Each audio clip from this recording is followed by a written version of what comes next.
we hosted MTV for a while. There was a VJ named Daisy Fuentes.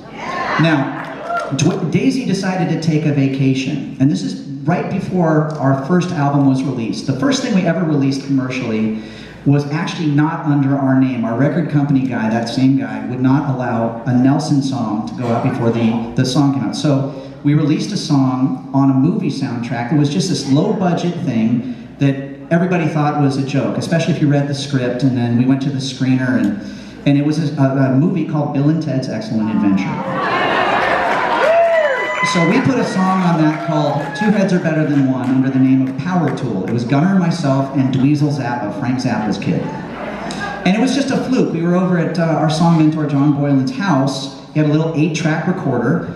We recorded this song. They liked it so much they made it kind of the soundtrack song, like the final credits is our song rolling, although it doesn't say Nelson, it says Power Tool. So that was technically the first thing that we ever released. When our first album came out, Daisy Fuentes, going back to the MTV thing, took a vacation, and somebody called our record company guy and our manager and said, hey, do you think the guys, can they talk to people clearly, you know? Anybody remember what our dad looked like if you ever saw him in concert? He didn't, right? Our dad did not have to speak. He was so beautiful, he just stood there and smoldered. Gunnar and I have to talk a lot. Okay, so.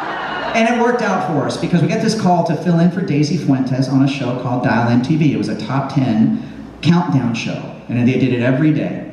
And we were absolute nobodies. We had spent the prior 3 months working the country every day on those little radio stations playing acoustic. And they told us, you're going to go to New York, you're going to pre-shoot a week's worth of countdown shows. And the only show you're not going to shoot until it's live is the last one on Friday. So Gunnar and I went to Manhattan. They said, don't bring guitars. What did we do? We brought guitars. Now this is before they did something called MTV Unplugged. And as I said, Gunnar and I had to prove ourselves with 2 acoustic guitars and our voices in our songs. That was it. Believe it or not, like the record company wouldn't give us promotion money. So when they had a big convention for record people and radio guys, they wouldn't pay for a suite for us to play and meet people and hobnob or whatever. So Gunnar and I took our guitars, set them up down below the elevators and next to the women's bathroom, strategic locations. And we played our songs. And that's why disc jockeys knew about us at all, was because of holding down the fort at the women's bathroom at the Bobby Poe convention. So Gunnar and I went to Manhattan with our guitars. Daisy Fuentes is gone, and we were very wooden when we started. You know, you're reading off of a prompter and all that, and Gunnar and I started loosening up, and I started joking about him, which is, you know, it's a target-rich environment, same thing. And then I grabbed my guitar, handed Gunnar his, and we started playing into the bumps, into the commercials, acoustic and singing. Now, nobody was really doing that on MTV yet. They didn't have Unplugged or anything like that, but look, we're ham and cheese. We'll do whatever it takes, right? That's what we learned. And it started taking off because these kids were calling in with actual telephones before computers and bots and all that stuff, and they were requesting us, and we didn't have anything released yet. So by the time we got to Friday, Gunnar and I are playing through every bump. We're completely loose. We kind of own this little studio. The crew's great and everything, and we count down to the #1 song of the week. And it's our song, Can't Live Without Your Love and Affection, debuted at #1 on that request line.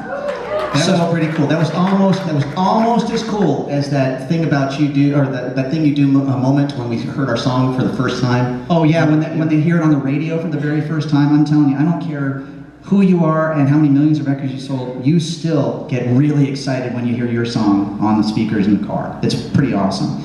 And that's Gunnar and I did that. I remember that first moment. But I think what was cool is, back to this whole thing, our hair was very striking. Because we had a philosophy, just so you know, we meant to be striking to people because we had spent some time in England writing some of these songs that became our first record with some great songwriters. And in England, the look is very important, more so than even in the United States. You know, this is the land of the Spice Girls and stuff like that. It's very, very important to get your image is important. Image, yeah, very important. So we figured we were going to be the emotional and musical option for people that weren't really getting off on the whole black and white warehouse videos of just like the Guns N' Roses things. We wanted to be a breath of fresh air. And it worked. And then it worked. It really worked. So MTV eventually started kind of taking polls, and they did something called the I Love Ya shows. This was something like, I think it was I Love the 80s, I Love the 90s, and they had Gunnar and I host on it. We didn't know until we got there that the segment that they were doing was about us. And it was really fun, and we went with it, because at a certain point, instead of fighting it, you just gotta kind of go with it. That's what we learned also is, look, we don't take ourselves very seriously, but we take our music very seriously.